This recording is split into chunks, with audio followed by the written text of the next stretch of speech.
ओम शांति। 25 जून 2020। बाबा के महावाक्य। मीठे बच्चे, बेहद के सुखों के लिए तुम्हें बेहद की नॉलेज मिलती है। तुम फिर से राजयोग की शिक्षा से राजाई ले रहे हो। प्रश्न: तुम्हारा ईश्वरीय कुटुंब किस बात में बिल्कुल ही निराला है? उत्तर: इस ईश्वरीय कुटुंब में कोई 1 रोज का बच्चा है, कोई 8 रोज का, लेकिन सब पढ़ रहे हैं। बाप ही टीचर बनकर अपने बच्चों को पढ़ा रहे हैं। यह है निराली बात। आत्मा पढ़ती है, आत्मा कहती है बाबा। बाबा फिर बच्चों को 84 जन्मों की कहानी सुनाते हैं। गीत: दूर देश का रहने वाला आया देश पर आए। ओम शांति। वृक्षपति वार, उसका नाम रख दिया है बृहस्पति। यह त्योहार आदि तो वर्ष वर्ष मनाते हैं। तुम हर हफ्ते बृहस्पति डे मनाते हो। वृक्षपति अथवा इस मनुष्य सृष्टि रूपी झाड़ का जो बीज रूप है, चैतन्य है, वही इस झाड़ के आदि मध्य अंत को जानते हैं। और जो भी वृक्ष हैं, वह सब जड़ होते हैं। यह है चैतन्य। इनको कहा जाता है कल्प वृक्ष। इनकी आयु है 5000 वर्ष। और यह वृक्ष 4 भाग में है। हर चीज 4 भाग में होती है। यह दुनिया भी 4 भाग में है। अब इस पुरानी दुनिया का अंत है। दुनिया कितनी बड़ी है, यह ज्ञान कोई भी मनुष्य मात्र की बुद्धि में नहीं है। यह है नई दुनिया के लिए नई शिक्षा। और फिर नई दुनिया का राजा बनने के लिए अथवा आदि सनातन देवी देवता बनने के लिए शिक्षा भी नई है। भाषा तो हिंदी ही है। बाबा ने समझाया है, जब दूसरी राजाई स्थापन होती है तो उनकी भाषा अलग होती है। सतयुग में क्या भाषा होगी, सो बच्चे थोड़ा थोड़ा जानते हैं। आगे बच्चियां ध्यान में जाकर बतलाती थीं, वहां कोई संस्कृत नहीं है। संस्कृत तो यहाँ है ना। जो यहाँ है वह फिर वहां नहीं हो सकती। तो बच्चे जानते हैं यह है वृक्षपति। उनको फादर रचता भी कहते हैं झाड़ का। यह है चैतन्य बीज रूप। वह सब होते हैं जड़। बच्चों को सृष्टि के आदि मध्य अंत को भी जानना चाहिए ना। इस समय नॉलेज ना होने कारण मनुष्यों को सुख नहीं है। यह है बेहद की नॉलेज, जिससे बेहद का सुख होता है। हद की नॉलेज से काग विष्टा समान सुख मिलता है। तुम जानते हो हम बेहद के सुख के लिए अभी पुरुषार्थ कर रहे हैं। फिर से यह फिर से अक्षर सिर्फ तुम सुनते हो।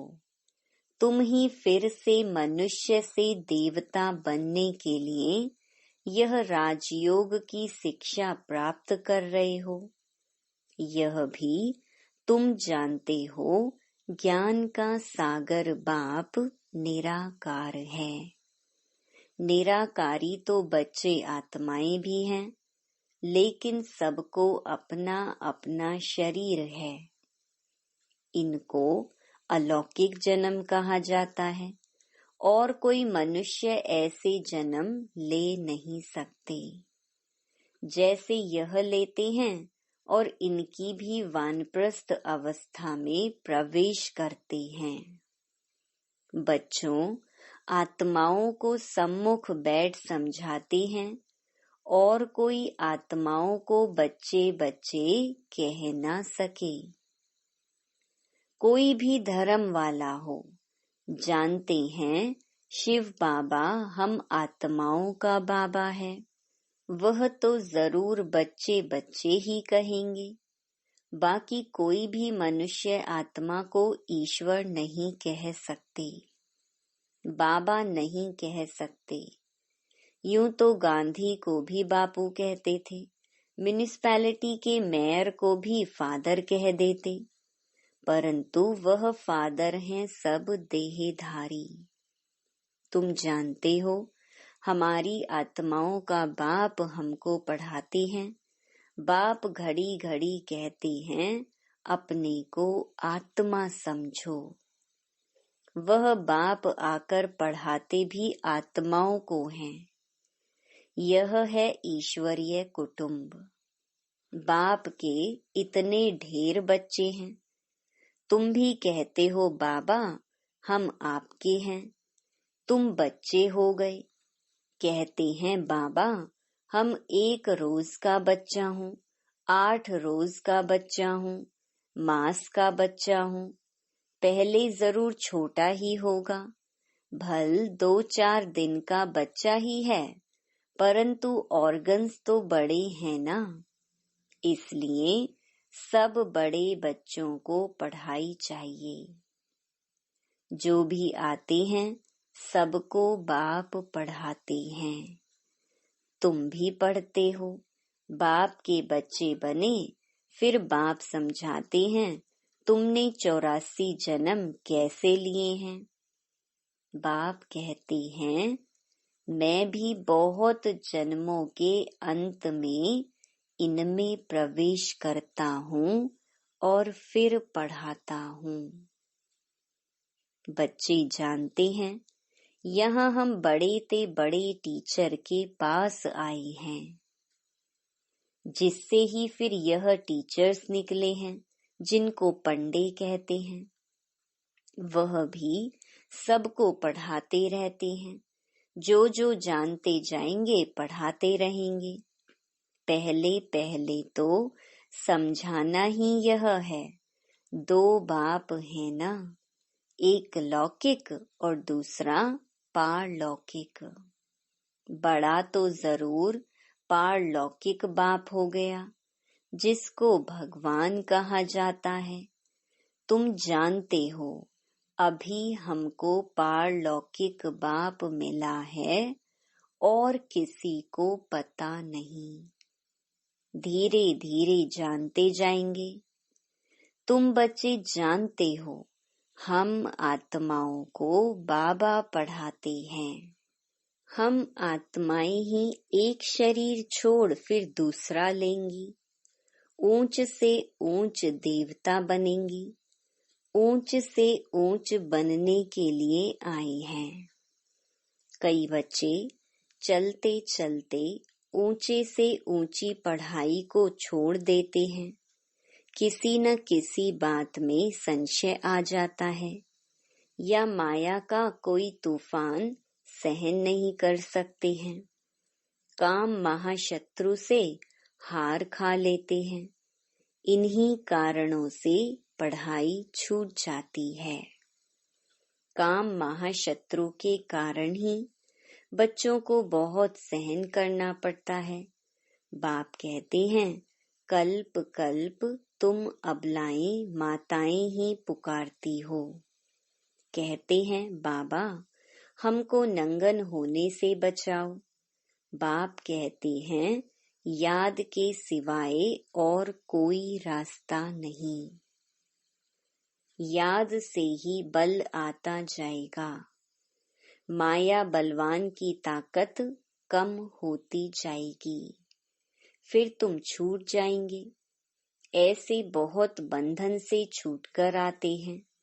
फिर अत्याचार होना बंद हो जाता है। फिर आकर शिव बाबा से ब्रह्मा द्वारा बातचीत करते हैं। यह भी आदत पड़ जानी चाहिए। बुद्धि में यह रहना चाहिए कि हम शिव बाबा के पास जाते हैं, वह इस ब्रह्मा तन में आते हैं। हम शिव बाबा के आगे बैठे हैं। याद से ही विकर्म विनाश होंगे।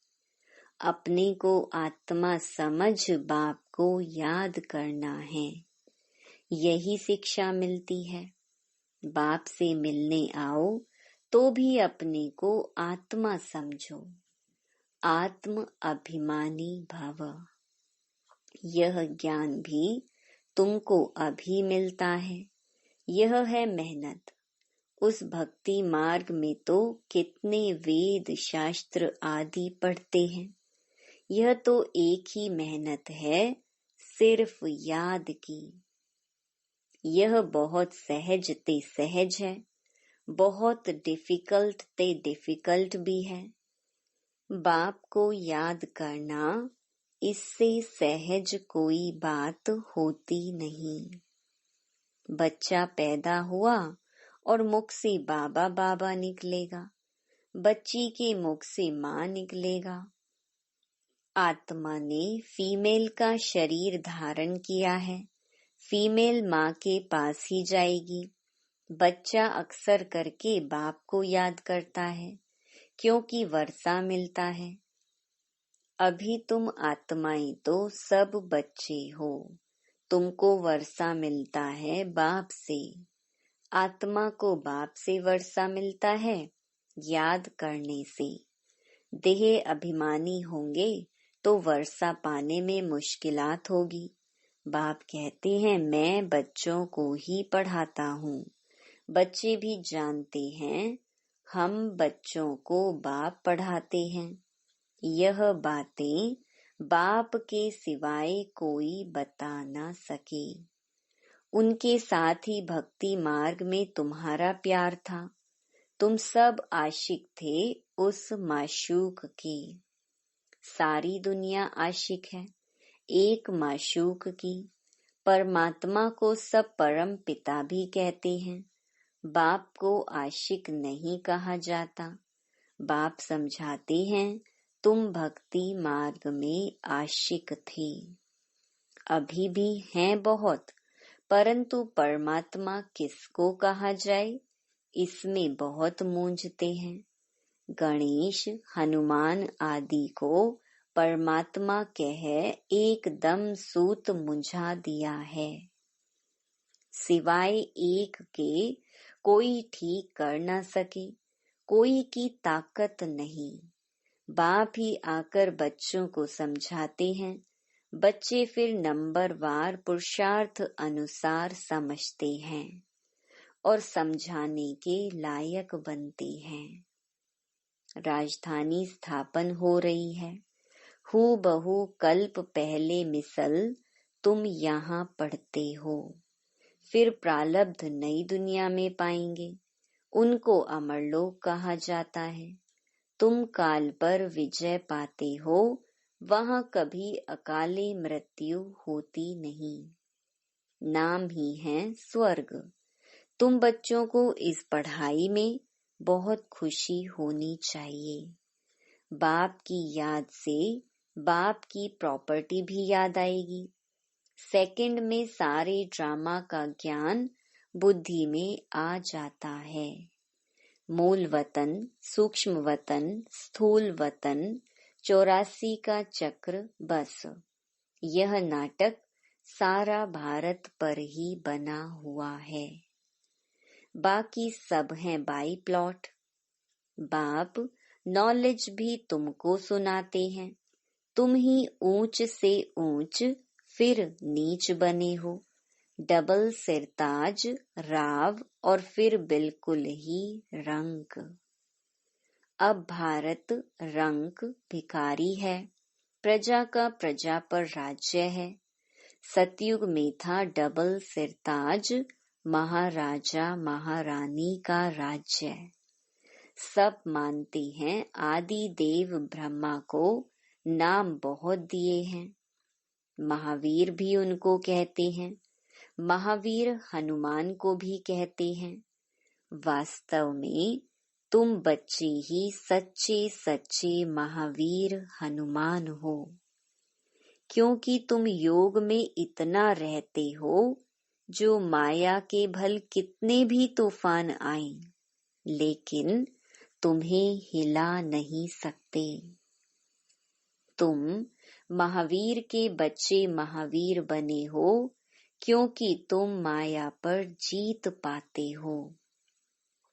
5 विकार रूपी रावण पर हरेक जीत पाते हैं। एक मनुष्य की बात नहीं, तुम हरेक को धनुष तोड़ना है, अर्थात माया पर जीत पानी है। इसमें लड़ाई आदि की कोई बात नहीं। यूरोप वासी कैसे लड़ते हैं? भारत में कौरवों और यौवनों की लड़ाई है। गाया भी हुआ है, रक्त की नदियां बहती हैं, दूध की भी नदियां बहेंगी। विष्णु को क्षीर सागर में दिखाते हैं।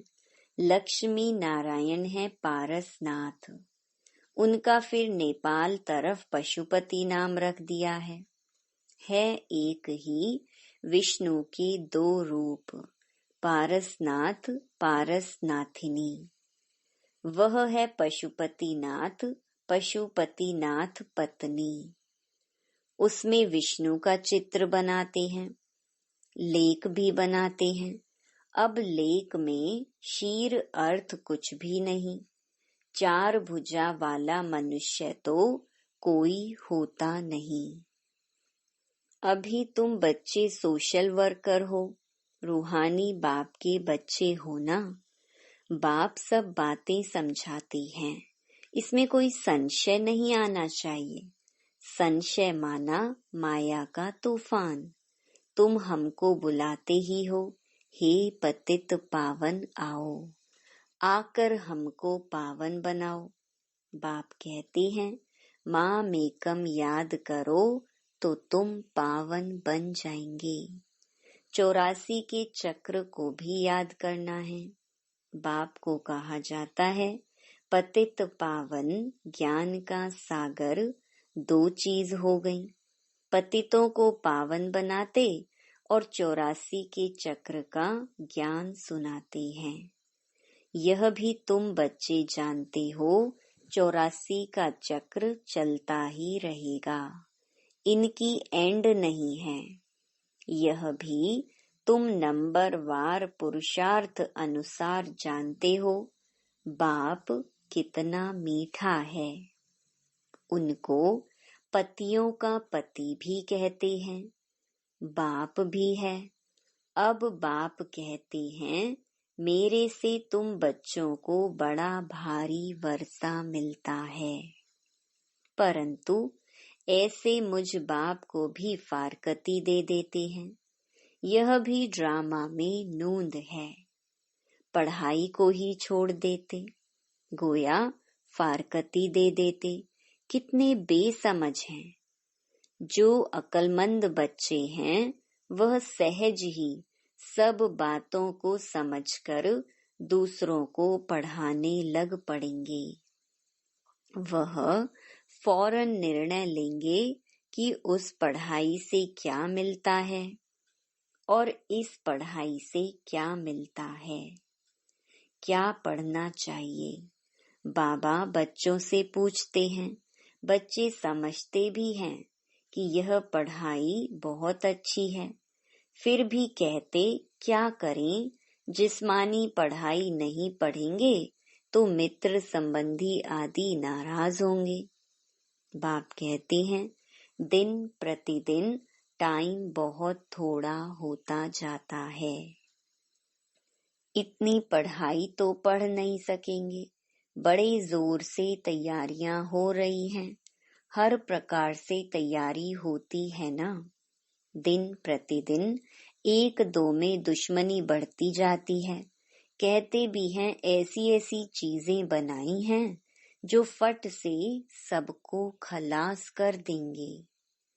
तुम बच्चे जानते हो ड्रामा अनुसार अब लड़ाई लग नहीं सकती। राजाई स्थापन होनी है। तब तक हम भी तैयारी कर रहे हैं, यह भी तैयारी करते रहते हैं। तुम्हारा पिछाड़ी में बहुत प्रभाव निकलने का है। गाया भी जाता है, अहो प्रभु तेरी लीला। यह इसी समय का गायन है। यह भी गाया हुआ है, तुम्हारी गत मत न्यारी। सब आत्माओं का पाठ न्यारा है।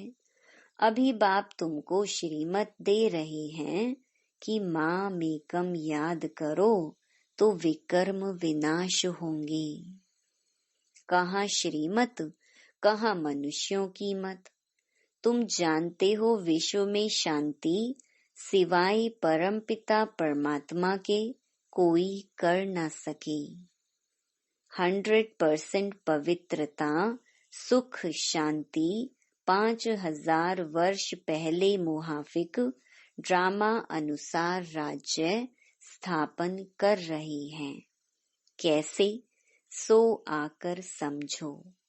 तुम बच्चे भी मददगार बनते हो। जो बहुत मदद करेंगे वह विजय माला के दाने बन जाते।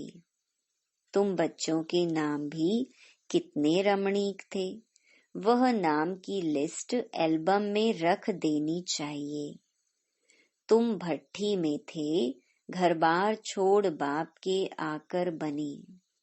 एकदम भट्टी में आकर पड़े। ऐसी पक्की भट्ठी थी जो अंदर कोई आ न सके। जब बाप के बन गए तो फिर नाम जरूर होने चाहिए। सब कुछ सरेंडर कर दिया, इसलिए नाम रख दिए।